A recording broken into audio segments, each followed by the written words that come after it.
Hello and welcome to China Dispatches, a European Chamber podcast that shares on-the-ground insights from European business leaders and experts on doing business in China. I'm your host, Ester Cañada Amela.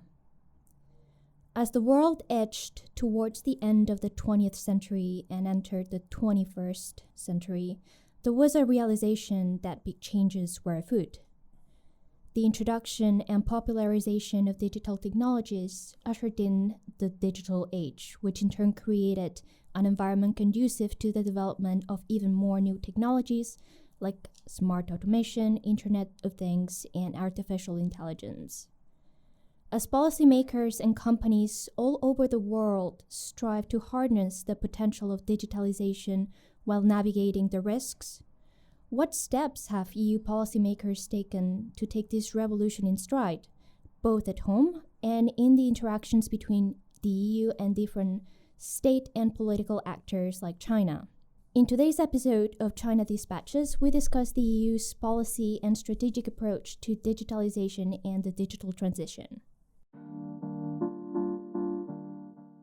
To provide us with a comprehensive overview of this approach, we have a very special guest, the EU Ambassador to China, His Excellency Jorge Toledo.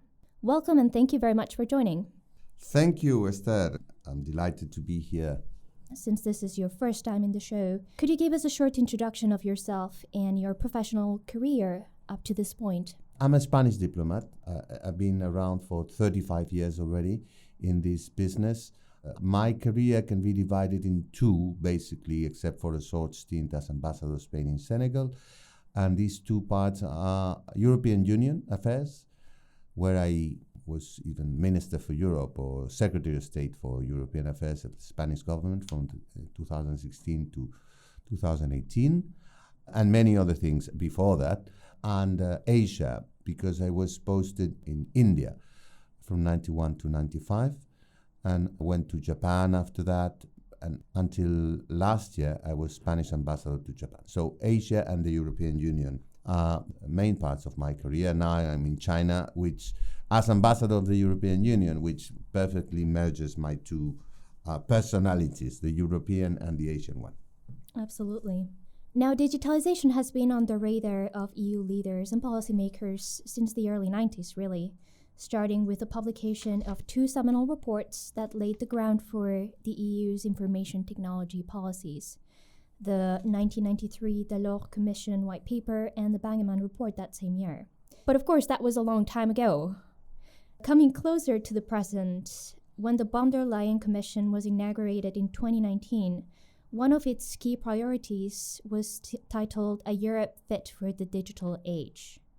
What does a Europe fit for the digital age mean for this commission? Well, talking about von der Leyen, the president of the commission, as you know very well, she's coming this week. So I'm very excited and I'm very busy with that. I think it's important. President of the commission comes to China and she will be meeting President Xi and the Premier and others for the first time in person in the last 3 years because of the pandemic. So it's important that she comes, among other things, among other global and EU-China bilateral issues she will be talking about. Digital, of course. It's almost redundant to say how much the world has changed since the beginning of her mandate in 2019. We have had the global pandemic. We have had, unfortunately, also the Russian aggression against Ukraine. And these two unfortunate events have had significant economic and geopolitical effects. But the two main priorities that identified back in 2019 are still fundamentally relevant. And these are, of course, the green and the digital transition, the twin transitions, as we call them in the European Union.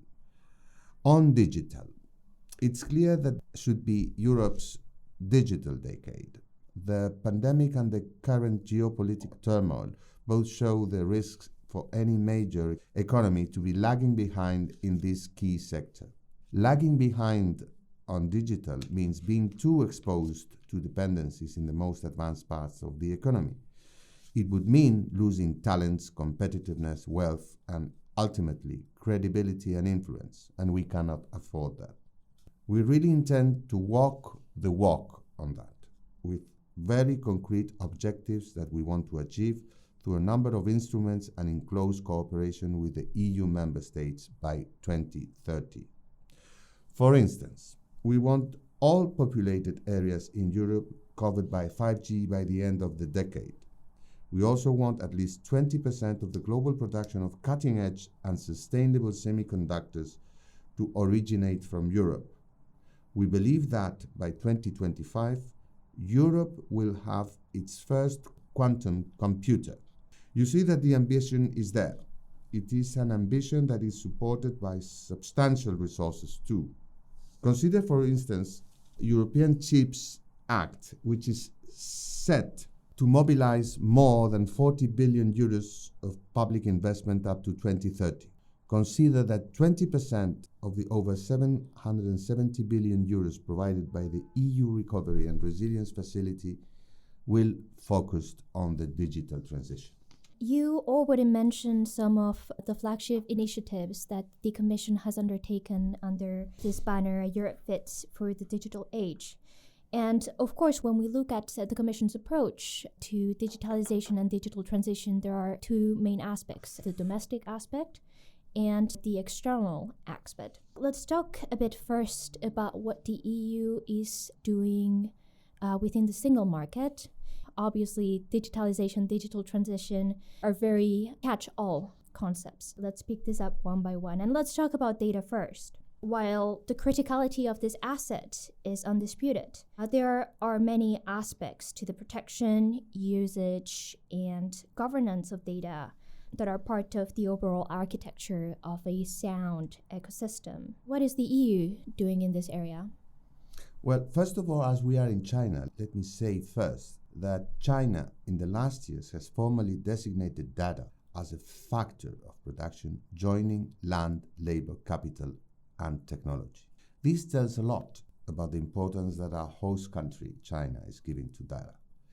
It is, after all, a massive data producer and clearly aims at excellence in data processing and trade. In the EU as well, we see data as an essential resource for economic growth, competitiveness, for innovation, for job creation, and societal progress in general. We have thus developed a European strategy for data focused on putting people first. What does it mean? What does this mean in practice? Well, it means, first of all, creating a single market for data in Europe, where data is handled in accordance with European rules and values. And this is critical when we are competing with large and increasingly integrated data markets such as China. You may also know that the Data Act in Europe is being negotiated as we speak. Mm-hmm. And this will make Europe a leader in the data economy by harnessing the potential of the ever-increasing amount of industrial data in order to benefit the European economy and society. On the data protection front, the globally famous acronym GDPR, our data privacy regulation, which entered into force 5 years ago, remains to date the world's reference point in this field. This role of world reference applies to several EU rules and policies, particularly in digital.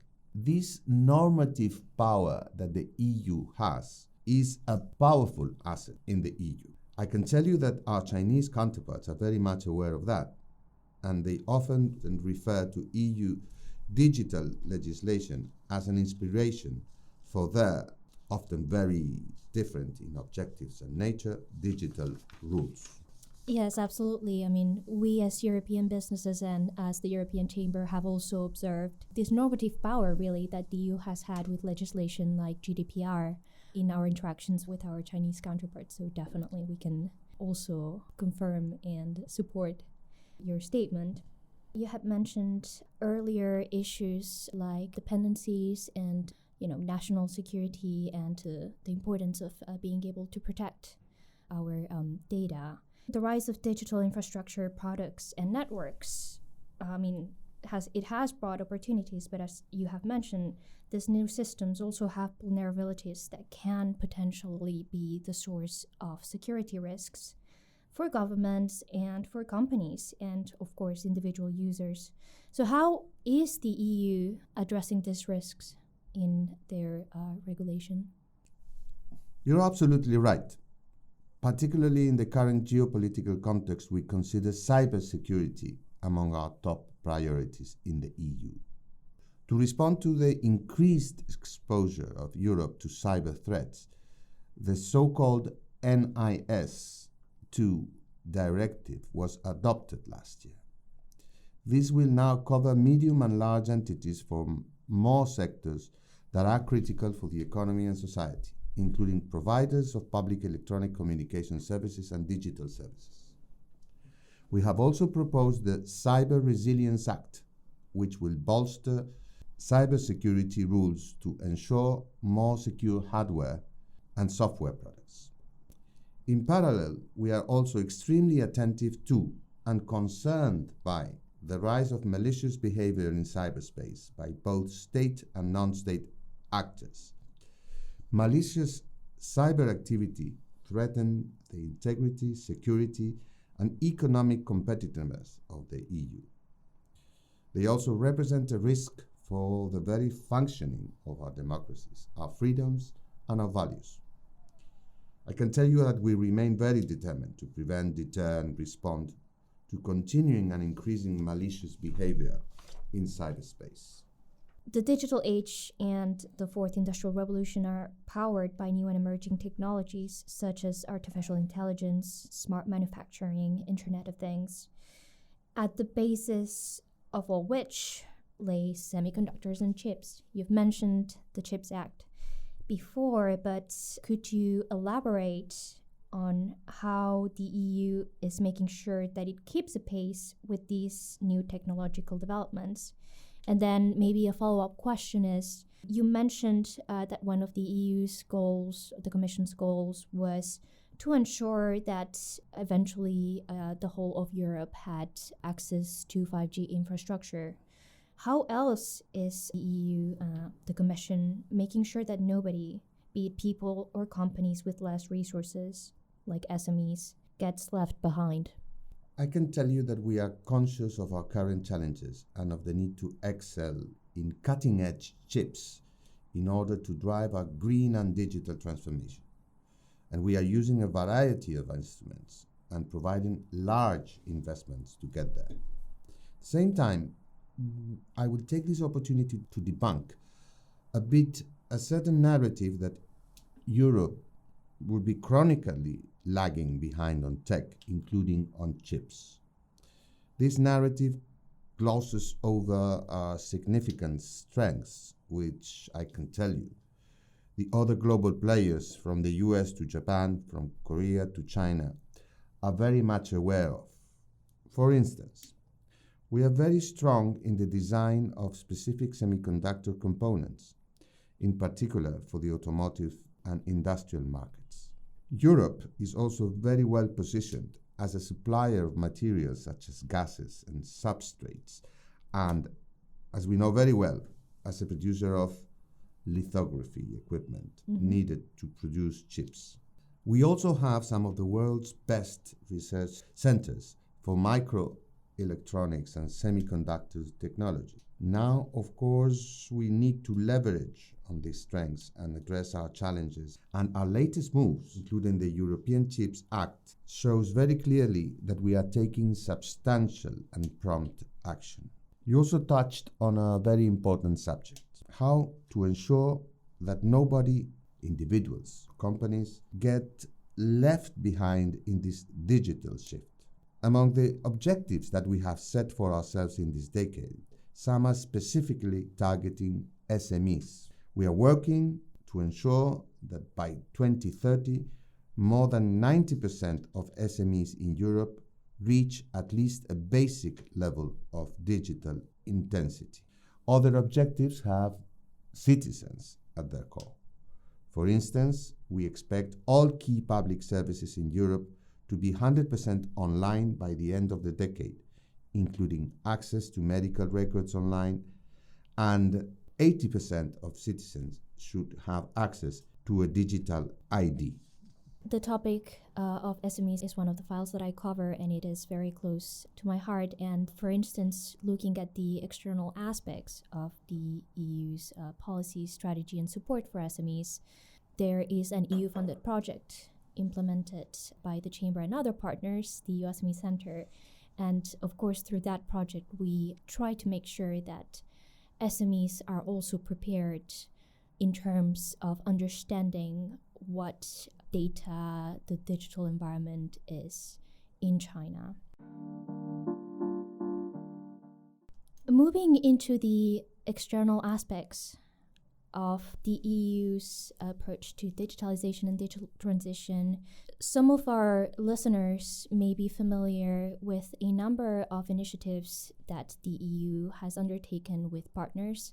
For instance, the EU-US Trade and Technology Council, or its digital partnerships with the likes of Japan, South Korea, and Singapore. But looking into EU-China exchanges and interactions on digital in particular, as you know, together with you and the US, China has been a third major player trying to shape the future of digitalization, something that particularly in the past few years has been the source of geopolitical tensions. Now, given the complexities of cooperation, competition, and systemic rivalry in the areas of digital policymaking, standard setting, and new technologies, how is the EU approaching this dialogue with China? Well, we all know that China has tech and digital at the very top of its policy agenda. And there is an emphasis on self-reliance that has emerged both from the Party Congress last year and by the two sessions this year in March. And it primarily points to technology. We have also witnessed a number of new regulations and policies: data security, data privacy, algorithms, artificial intelligence, platforms, online content. That all indicates a will to shape the internet with Chinese characteristics, with a very strong emphasis on public security aspects. In parallel, China is increasingly promoting that vision internationally. You may remember the white paper on internet governance published last year and the announcement of the setup of a China-led international internet body here in Beijing. Rather than favoring a progressive opening of its market for foreign tech, in recent years, China has limited the possibilities for EU tech players to benefit and contribute to its digital growth. In this context, the recent EU-China bilateral developments on digital policy have resulted in our bilateral exchanges on digital policy being polite but also very frank. We have numerous meetings with the Chinese authorities. I was, for instance, the first foreign envoy received by the Minister of Industry and Technology, Jin, in his mandate. The bilateral discussions at technical level are also frequent. However, many of the issues at stake are broad and very much political, and they deserve to be tackled at political level. At last year's EU-China summit, digital was among the points of discussion, but we're still awaiting information from our Chinese counterparts on the next EU-China high-level dialogue on digital, which was mandated indeed by the last summit. For European companies, as you have mentioned, market access barriers and lack of reciprocity have been big issues, particularly for ICT companies for years. In addition, you've mentioned some of the laws and regulations that China has been rolling out in the past few years: the cybersecurity law, data security law, personal information protection law. Our European companies across the board, not only ICT companies, are grappling with all of these regulations. As you know, the European Chamber has been actively approaching the Chinese government with our concerns and recommendations. And of course, we communicate regularly with the EU delegation and the Commission for alignment. How are these barriers communicated in government-to-government exchanges? Well, as you know, the EU has described China as a partner, especially in global issues like climate change, as a competitor and a systemic rival. We are a competitor in trade and economy, but we want to be a competitor in a level playing field. And in this sense, market access is the name of the game, should be the name of the game, and this should be the year when we make progress in market access in China. We are not happy with the market access we have in China. We have a very open market in Europe, also for digital, and this is not the case in China. Our regulatory and business environment in China for European digital and tech companies has become increasingly difficult. Let's mention, for instance, China's 5G tenders, where our competitive strengths of our companies are not reflected in their results in this market. I can also mention the issue of patent protections for our tech companies in China, where we have been forced to take appropriate measures at the WTO level. We also have an issue with access to Chinese standardization bodies for our tech companies, as well as we have an issue with tender procedures and measures and regulations and practices that limit our companies' possibilities to operate in China. So we are discussing, we are negotiating, we are having dialogues, technical, and we want to have political dialogues with China on all these issues. Chinese data and cybersecurity legislation is another particularly complex aspect. We have seen a number of new laws and policies on data security, data privacy, exports, with serious challenges for compliance by our companies. When the political discourse in this country criticizes the danger of decoupling, these laws sometimes result in a de facto decoupling on data management by foreign companies operating in China. These are forced to create a data system only for China and another one for the global operations. This is decoupling. This is what the Chinese are asking us not to do. The sustainability of this system, in any case, is highly questionable in the long run.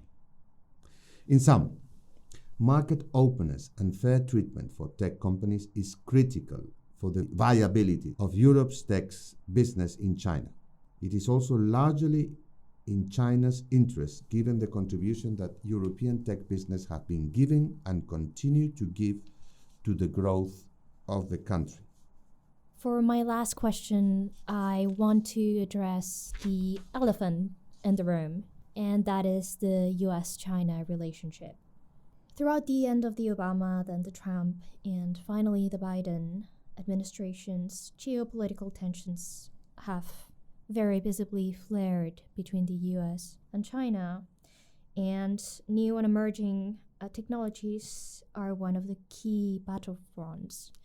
Now, this increase in tensions between two major global players cannot but affect other countries, other actors like the EU. So my question is, where does the EU fall in this standoff? Well, I wouldn't call it an elephant in the room. In any case, there would be two elephants in the room, maybe fighting each other. But I would like to say that I rather see three elephants in the room, because the EU is certainly one of the elephants in the room. And we are not fighting with either China or the US. We have our own interests. We are allies of the United States, as everybody knows. We are not necessarily aligned with the United States in everything they do. But the important thing is that there is a big room. Obviously, the US and China are there, but Europe, the third elephant, has a seat at the table. There are sectors where we are lagging behind, but there are sectors where we are leading in the digital world. for instance, chips, machinery, lithography, top-notch academic institutions, startups, talents, leadership on digital regulation, our network of digital partners. So we are a top player on our own merits in the world's digital arena.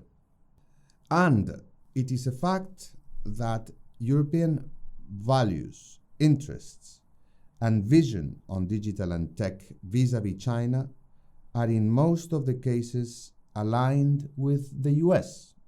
I won't deny that. But the narrative, sometimes pushed forward by the so-called China's wolf warriors, of the coercive status of such an alignment is simply fallacious. It also draws attention away from real EU-China exchanges on the substance on digital tech, on which I would encourage our Chinese counterparts to focus. But let me finish by giving a word of praise to the work that your president, my good friend Jorge Toledo, your members, you, Esther, and the rest of the staff are doing here at the EU Chamber of Commerce in China. You are keeping the voice of European business heard in conditions that have been seriously bad in the last years, both for our business and particularly during COVID, from a personal point of view. Our partnership in the delegation with the Chamber is crucial. It is crucial for making sure we have the right information from the right sources at the right time. It also helps us capitalize on the strength of Team Europe. And this is particularly important on the digital front, given its geopolitical relevance, as well as the technicalities and the complexity of its value chains. That's all for today. Thank you to our guest speaker, Ambassador Toledo. If you like our podcast, please subscribe to China Dispatches, recommend to your colleagues and friends, and share on social media. Also, we'd love to hear your feedback. You can find contact details in the show notes. This is Ester Cañada Amela from China Dispatches. Thanks for listening.